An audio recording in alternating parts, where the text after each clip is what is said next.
Sa wakas, tumatak sa kasaysayan ng Philippine sports ang pangalan ni Alex Ayala matapos maging unang Pilipino na nagwagi ng WTA singles title. At hindi lang buong bansa ang nagbunyi, kundi pati mismong Rafael Nadal, ang tennis icon at 22-time Grand Slam champion na nagpaabot ng kanyang papuri. Matapos ang epic comeback win ni Ayala sa Guadalajara Wonder 25 Open Finals, kung saan tinalo niya si Pana Udvardy ng Hungary 1-6, 7-5, 6-3, agad nag-post si Nadal ng congratulatory message. Congrats, Alex Ayala, on your first WTA trophy. I am happy and proud of what you are achieving for yourself and for the Philippines. Hindi ito ordinaryong mensahe. Tandaan, si Ayala ay produkto ng Rafa Nadal Academy sa Mallorca, kung saan siya nag-training at nag-graduate noong 2023. Ang kanyang tagumpay ay itinuturing na isa ring tagumpay ng akademya na proud sa kanilang. Pero hindi lang si Nadal ang nagbigay ng saludo. Maging si Pangulong Ferdinand Marcos Jr. ay nagbigay diin na ang panalo ni Ayala ay hindi lang personal, kundi pambansa. Ang iyong tagumpay ay tagumpay ng buong bansa. Gagawin natin ang lahat upang mas marami pang atletang Pilipino ang susunod sa yapak na ito. Sa totoo lang, ito ang rurok ng isang season na punong milestones para sa 20 anyos na tennis star. Naitala na niya ang career-high WTA ranking, top 60, tumapak sa 3 Grand Slam main draws, at ngayon, hawak na niya ang tropeyong simbolo ng kanyang breakthrough. At hindi pa rito nagtatapos. Pagkatapos ng Guadalajara, nakatutok na si Ayala sa susunod na laban, ang Sao Paulo Open, WTA 250 sa Brazil, kung saan siya ay seeded player at may tsansang dagdagan pa ang kanyang koleksyon ng tropeo. Mula sa isang batang Pinay na nag-training sa Spain, ngayon ay isa na siyang global champion na kinikilala mismo ng mga legends. Ang tanong, sa tuloy-tuloy na pag-angat ni Alex Ayala, hanggang saan pa kaya ang kaya niyang abutin? Kung may kwento ng pagbagsak at muling pag-angat na tatak sa kasaysayan ng Philippine sports, ito na yon. Sa harap ng isang banyagang crowd sa Guadalajara, Mexico, pinatunayan ni Alex Ayala na ang puso ng isang Pinoy ay hindi madaling matinag. Mabilis na nagbukas ang laban sa finals kontra kay Pana Udvardy ng Hungary. Sa unang set pa lang, halos hindi makahinga si Ayala sa bagsik ng opensa ng kalaban. 1-6 ang scoreline, isang route na parang nagbigay ng malinaw na mensahe. Tapos na ba agad ang pangarap ng Pinay na makuha ang kanyang unang WTA title? Pero dito na pumasok ang tunay na galing at tapang ng isang champion. Sa halip na panghinaan ng loob na natiling kalmado si Ayala, unti-unti niyang binaligtad ang takbo ng laban sa second set. Gumamit siya ng mas agresibong returns, pinahaba ang rallies at pinwersa si Udvardy na magkamali. Umabot sa punto na dikit ang laban, tabla sa 5-all, pero dito lumabas ang kanyang determinasyon. Sa kabila ng dalawang pagkakataong muntik na siyang madapa, nakabalik si Ayala mula sa 15-40 at 0-40 deficits. Hindi siya bumigay. Pinatunayan niyang kahit sa pressure-packed points, may ice-cold nerve siya. Sa huli, nakuha niya ang second set, 7-5. At sa momentong iyon, parang sumabog ang arena. Ramdam na ramdam ng lahat na nagsisimula na ang Ayala storm. Pagdating ng third set, kitang-kita na nagbago ang ihip ng hangin. Si Udvardy, na nung una ay kontrolado ang laro, biglang nagmistulang dehado. Si Ayala naman, puno ng kumpiyansa, nagpakawala ng matitinding ground strokes at drop shots na tila nagsasabing, hindi mo ako matitinag. Umangat si Alex sa 4-2 lead, ngunit muntik pa siyang madapa nang matawag out ang kanyang forehand sa crucial 7th game. Doon umangat muli si Udvardy. Pero gaya ng isang tunay na mandirigma, muling bumangon si Ayala, kinapitan ang kanyang momentum, at isinara ang laban sa score na 6.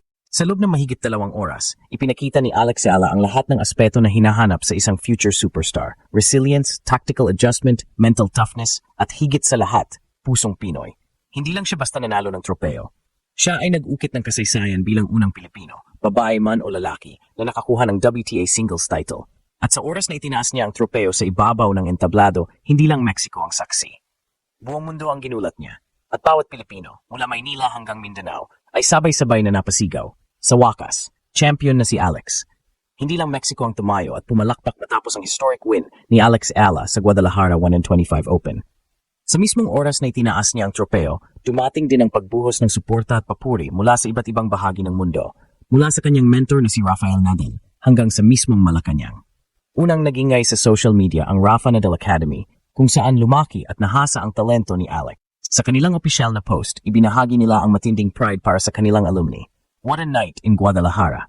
After dropping the first set, Alex roared back with all her heart. She's now the first Filipino, man or woman, to win a WTA singles title. Goosebumps, pure pride. Ngunit ang pinakamalakas na boses ay nanggaling mismo kay Rafael Nadal, ang 22-time Grand Slam champion at living legend ng tennis. Sa kanyang post sa X, dating Twitter, malinaw ang kanyang damdamin.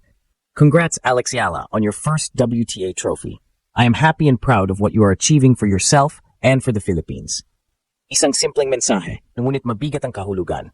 Para kay Nadal, na matagal nang naging inspirasyon at huwaran ng milyon-milyon, si Ayala ay hindi na lamang estudyante ng kanyang akademya. Isa na siyang champion na kayang tumindig sa sariling pangalan. Sa Pilipinas, hindi nagpahuli ang reaksyon. Mismong si Pangulong Ferdinand Marcos Jr. ay nagpost ng mensahe ng pagbati. History has been written. Ang iyong tagumpay ay tagumpay ng buong bansa. Gagawin natin ang lahat upang mas marami pang atletang Pilipino ang susunod sa yapak na ito at maipakita sa mundo ang galing at puso ng Pilipino. Para sa mga kababayan ni Alex, ang kanyang panalo ay higit pa sa personal na tropeo. Isa itong simbolo ng pag-asa na kaya ng isang Pilipino kahit sa larangan na dominado ng mga powerhouse nations na mag-ukit ng pangalan at makipagsabayan. Kasabay nito, nag-trending ang pangalan ni Alex Ayala sa social media. Libo-libong Pinoy ang nagbigay pugay sa kanya. Tinatawag siyang pambansang tennis idol at trailblazer ng Pinoy tennis. Sa mga komento, halata ang damdamin. Ito ang panalong matagal nang hinihintay ng bansa. Isang tagumpay na hindi lang para sa kanya, kundi para sa bawat batang nangangarap. Sa international press, headline ang pangalan niya. Sports outlets sa Europe, US at Asia ay sabay-sabay na nagulat ng kanyang epic comeback at historic first para sa Pilipinas. Mula sa ESPN hanggang sa Tennis Channel, isa lang ang mensahe. Alex Ayala is here and she's here to stay. Ang lahat ng ito ay nagpapatunay na ang panalo ni Alex sa Guadalajara ay hindi lamang isang istorya ng sports. Isa itong cultural milestone. Mula Mallorca hanggang Malacanang, mula Mexico hanggang Maynila, iisa lang ang tinig. Mabuhay si Alex Ayala. Matapos ang makasaysayang panalo sa Guadalajara 125 Open, hindi pa tapos ang kwento ni Alex Ayala. Sa katunayan, nagsisimula pa lang ang kanyang pinakamalaking yugto sa career. Ngayong may hawak na siyang unang WTA trophy, tataas pa lalo ang kanyang ranking. Mula world number 75, posibleng umakyat siya ng ilang baitang. Isang hakbang palapit sa top 50 at sa kalaunan, top 20 na pangarap ng bawat rising star sa women's tennis. Susunod na harapin ni Ayala ang Sao Paulo Open, WTA 50, sa Brazil simula September 8, kung saan siya ay third seed. Mas mataas ang level ng kompetisyon dito, ngunit dala niya ang momentum at confidence mula sa kanyang epic comeback sa Mexico. Bukod sa rankings, malaking hamon din ang pagpapanatili ng consistency. Ang Guadalajara win ay patunay na kaya niyang bumangon sa ilalim ng pressure. Kung magtutuloy-tuloy, maari siyang makapasok sa mas maraming Grand Slam main draws at maging seryosong banta laban sa mga top 10 players. Ngayon, hindi lang siya kinikilala bilang future star, kundi isang legit na champion. At sa bawat laban, dala niya ang pangalan ng Pilipinas sa entablado ng mundo.